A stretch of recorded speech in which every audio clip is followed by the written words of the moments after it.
All right, we've got some sad news here today. Oh boy, 4 people are dead after a woman, 25-year-old woman, has plowed her car into a homecoming parade crowd at the Oklahoma State University.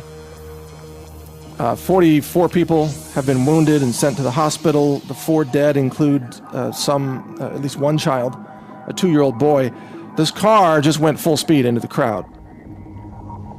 And so I want to send out prayers and condolences to the family members of this horrible tragedy that should not have happened, and this massacre that has been caused by a woman who used a vehicle to murder people.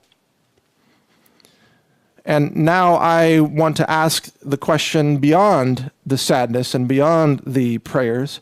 And this question is a serious question, and it gets to the politics of our nation. And the question is this: why aren't the gun controllers on the left blaming the car? Why isn't the car manufacturer being sued for the deaths of these people? Why is the driver blamed? You see, because when people are killed by a crazy person, usually on psychiatric medication, who uses a gun to kill or wound a similar number of people, all the people on the left, the political left in the United States, blame the gun and the gun manufacturer. And they say that we should ban guns. Well, then why aren't we banning cars? A woman killed 4 people and wounded 44 more. There may be yet other deaths that we don't know about. And in fact, it's not just this woman and this massacre. There are, I don't know how many thousands of deaths every year in the United States from people who are driving cars and killing people with them. Why aren't we banning cars? Isn't it time to ban cars? And this 25-year-old woman, she didn't need a background check to buy this car. So obviously we need background checks for car purchases in order to protect the public from car massacres. But it's a serious question. I'm not being facetious. This is a serious question. Why is it allowable for someone to kill people with a car, and yet the car doesn't get the blame? If someone kills people with a firearm, then the gun gets the blame.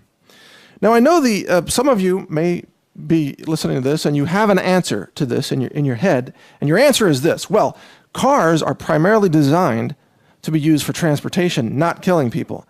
Guns are primarily designed, you think, for killing people. That's the difference that I've heard from people who hate guns.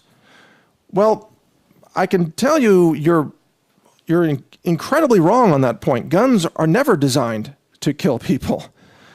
And that's not the intention at all. In fact, in nearly every use of a firearm, that firearm is used to de-escalate violence and save lives and protect lives. And if you don't believe me, ask yourself. If a murderer or mugger or gang member showed up at your front door right now, banging on your door, breaking in your window, and started to come in, what would you do? You would pick up the phone and dial 911, probably, if you're an anti-gun person, right? Why do you call 911? The answer, whether you wish to admit it or not, is because you want men with guns to come to your house and do what? Stop the violence. So even in your own actions, you are admitting that guns are used to stop violence. You are not calling 911 and screaming on the phone, "Come here and shoot this person." You're actually screaming, "Come here and protect me." So you admit that guns are used to protect lives, especially your life in that circumstance. Now, some of you who are listening to this who are pro-gun, you wouldn't call 911, and I don't blame you. You would just grab your pistol and take care of it yourself. That's called self-reliance. That's called self-defense. And in Texas, that's called defending your castle. So someone breaks through your window, you shoot them, the cops show up, they give you a high five. All right? Because you shot a bad guy who was breaking into your home, and that's what firearms, that's one way firearms are used to protect lives, to protect your family, to protect your children.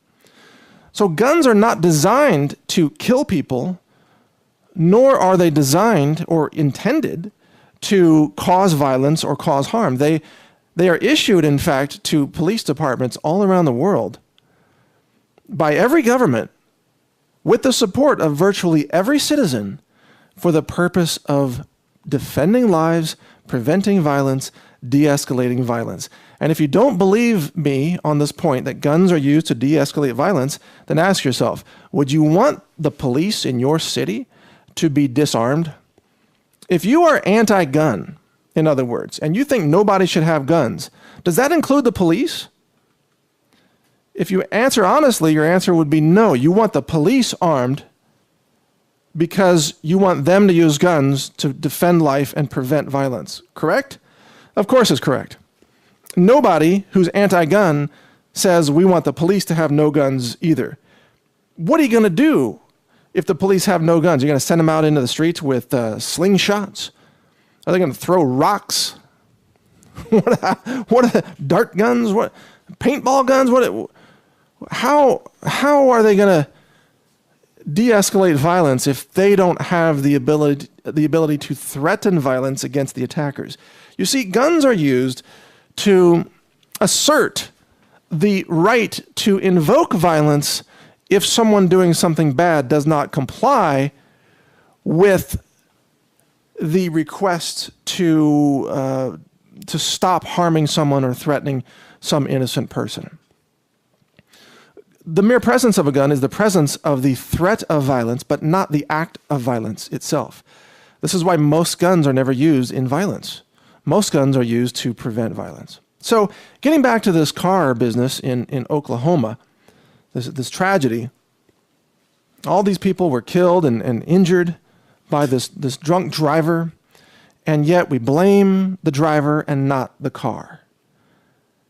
That's interesting, but in a shooting, we blame the gun more than the person. Well, what about when a white cop shoots a black citizen? We hear a lot of news about this, and it happens from time to time. Why is the white cop blamed and not the gun? Isn't this an interesting point? When a white psychopath shoots up a movie theater, we blame the gun.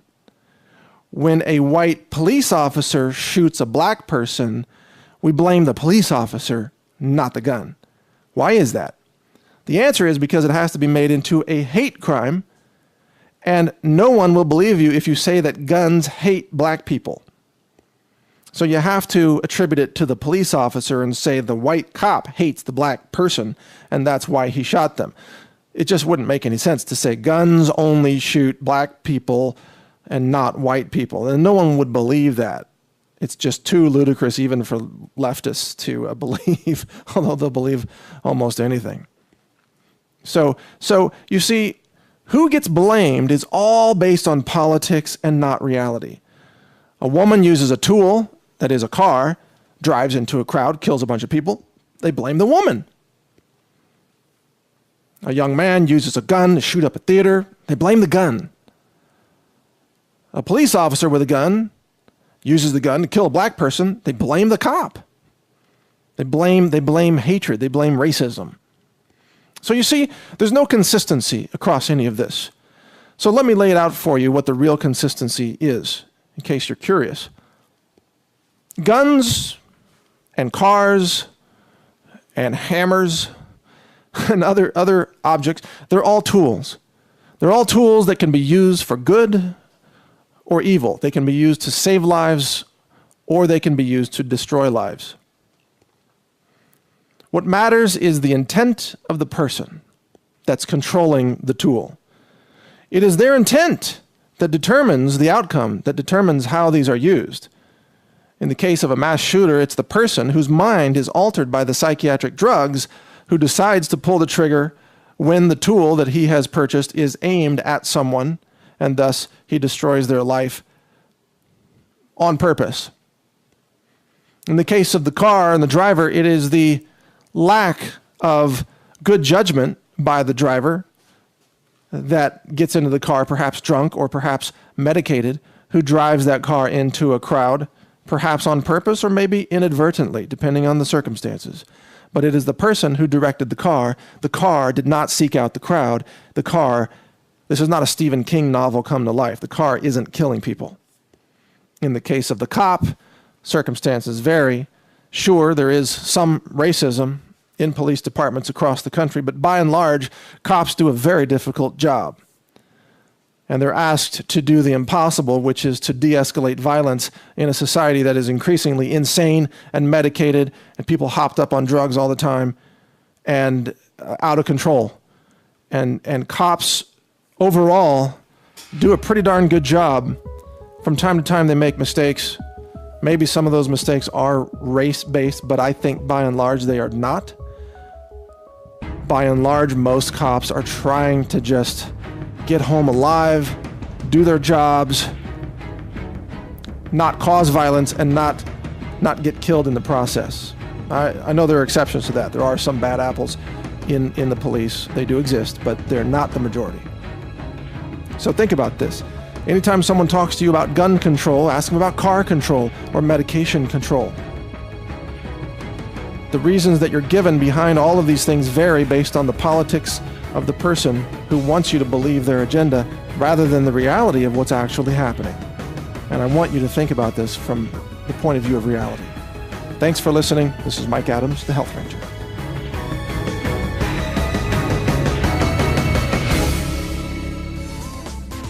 Well, thank you for listening to this episode of the Health Ranger Report. Please support us by visiting our online store at store.naturalnews.com, where you can find the world's cleanest, laboratory-validated superfoods, nutritional supplements, personal care products, shampoo, chemical-free products, just about everything for your home and body and health that you might want, including supplements for your pets as well. Everything is laboratory-validated in our forensic food lab, and we don't sell something unless it tests clean. I think we're the only online reseller to do this really extensive testing of everything that we sell. If we don't like the lab test results, meaning if it's not really, really clean, including with heavy metals, then we don't sell it, period.